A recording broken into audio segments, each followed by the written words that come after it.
By now, I've accepted that my life is basically a curriculum of love lessons, earthside electives, if you will, for reasons the universe still hasn't explained in writing. Men, oh, and the exception of that one woman, tend to be the catalysts, the plot twists, the reoccurring teachers of whatever my heart was meant to learn next. And no matter how hard I tried to avoid it, I somehow managed to get caught up in the spotlight, starring alongside all the love lessons time and time again. You see, I've never been one to do things by halves. I'm incapable. I'm an all or nothing kind of girl.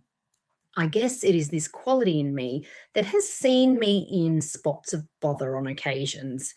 Equally, it has led me to some of the best moments of my life.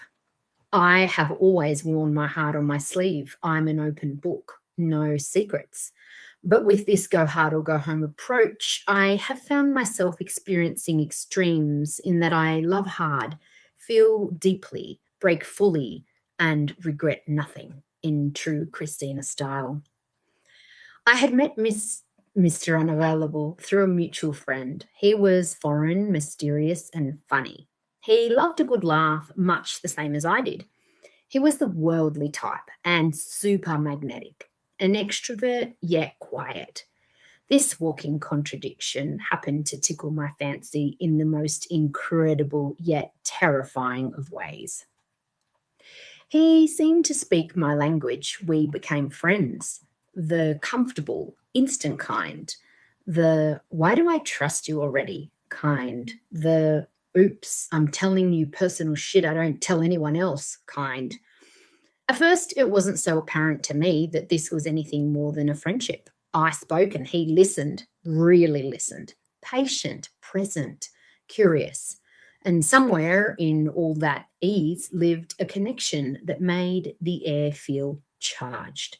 He gave me butterflies and he was also taken. The energy between us was apparent and the physical attraction undeniable. I was also in a relationship at the time, and so the whole thing was out of bounds. But when in his presence, I would feel a rush of energy pulsate through my entire body. And when I caught his gaze, his eyes told me he felt the same. It was in all that was unsaid and unspoken. Reading between the lines became my second language. The flirting was subtle, almost non existent. I remember the time I bumped into him out in town. I rocked a gorgeous wide brim black hat with matte red lips. He took one look at me and his jaw dropped to the floor. It was like he was seeing me in his very own unique set of colors, and everything turned to slow motion.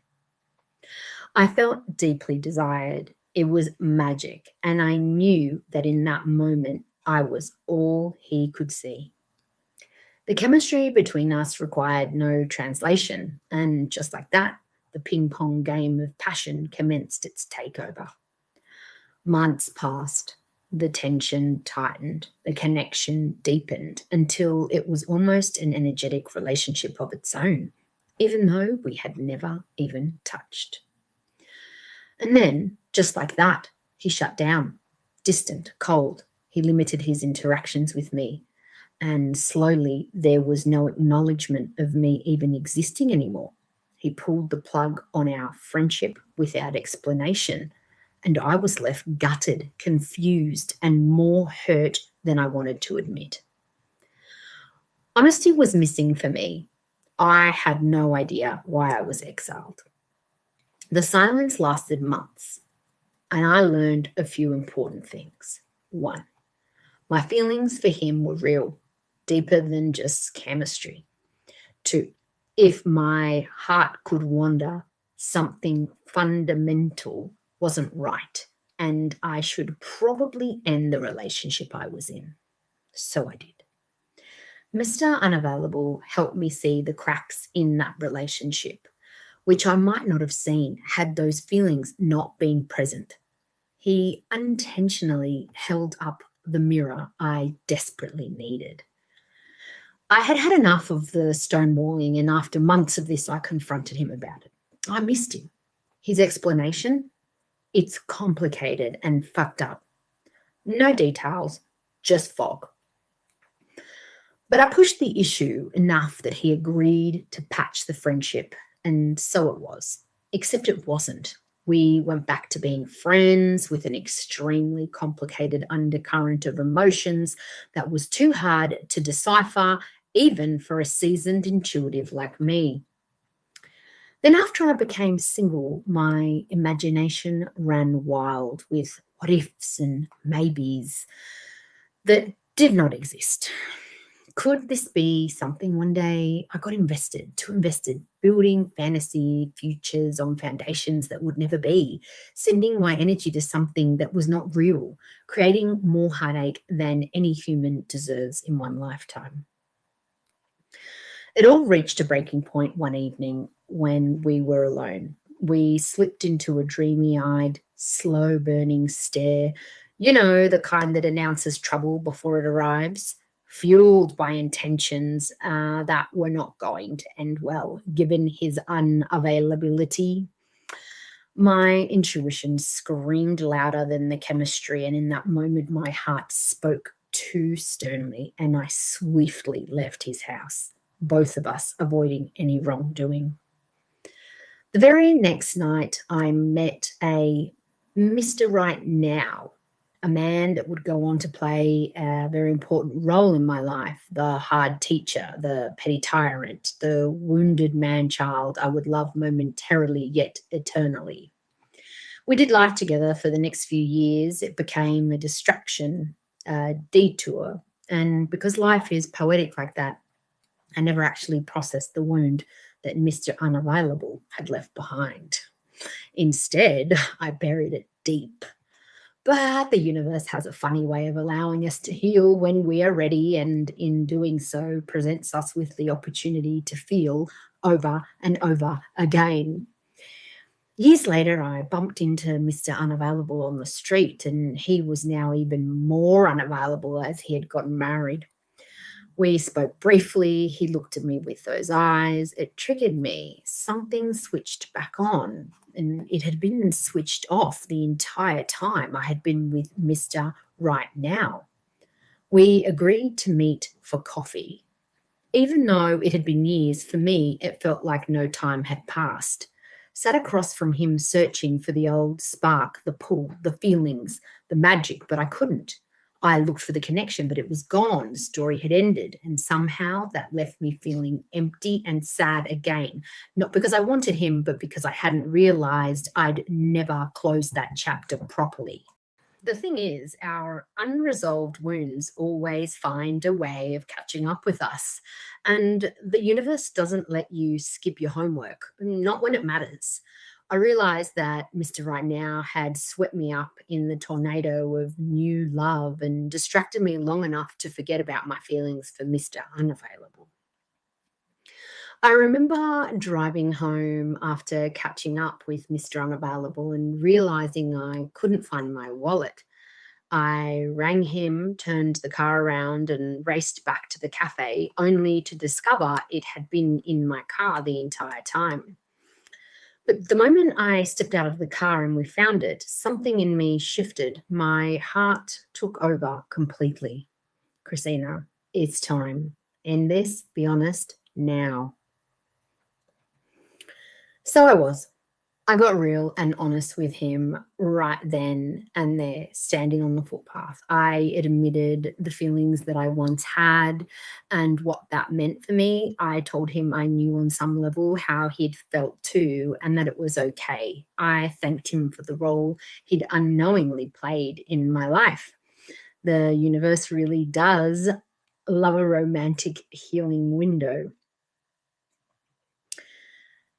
That quiet confrontation forced the situation into a new level of honesty. I allowed myself to be vulnerable and seen, to speak from a place of humility and truth. His response was cold. I expected it on some level, knowing that I would never receive the validation my heart had once wanted. I bared my soul, and he said nothing. That day, I ran towards the fear instead of running away from it. On the way home, trying my hardest to stay between the lines that blurred on the road, I cracked open.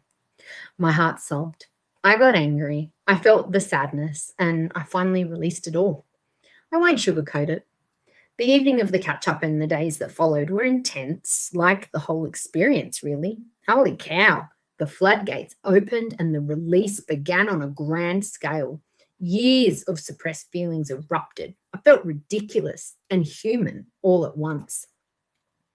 Puzzled that something that had happened so long ago was having such a profound impact on me in that moment years later, I ended up letting go of the judgment and just allowed myself to feel. Sobbing on the bathroom floor was not a practice I had ever subscribed to, but there I was, and desperation was streaming down my face. This love lesson didn't break my heart, it shattered my heart into a million pieces.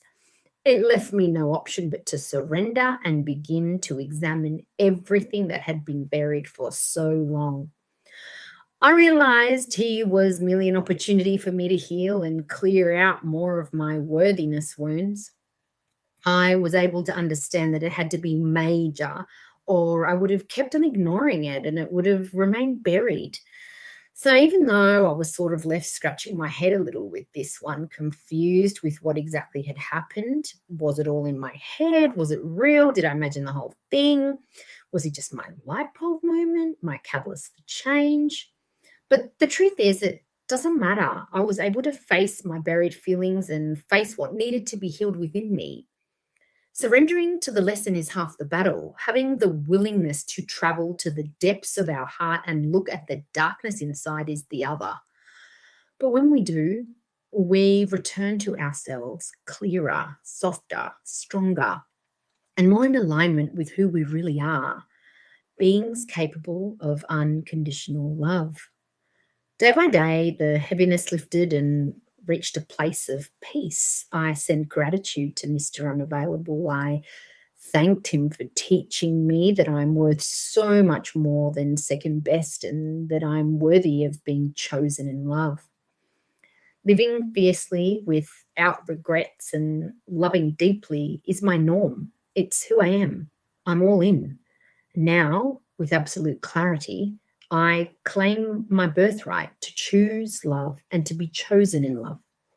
Because the truth is simple, I am unconditional love, and I will never again settle for anything less.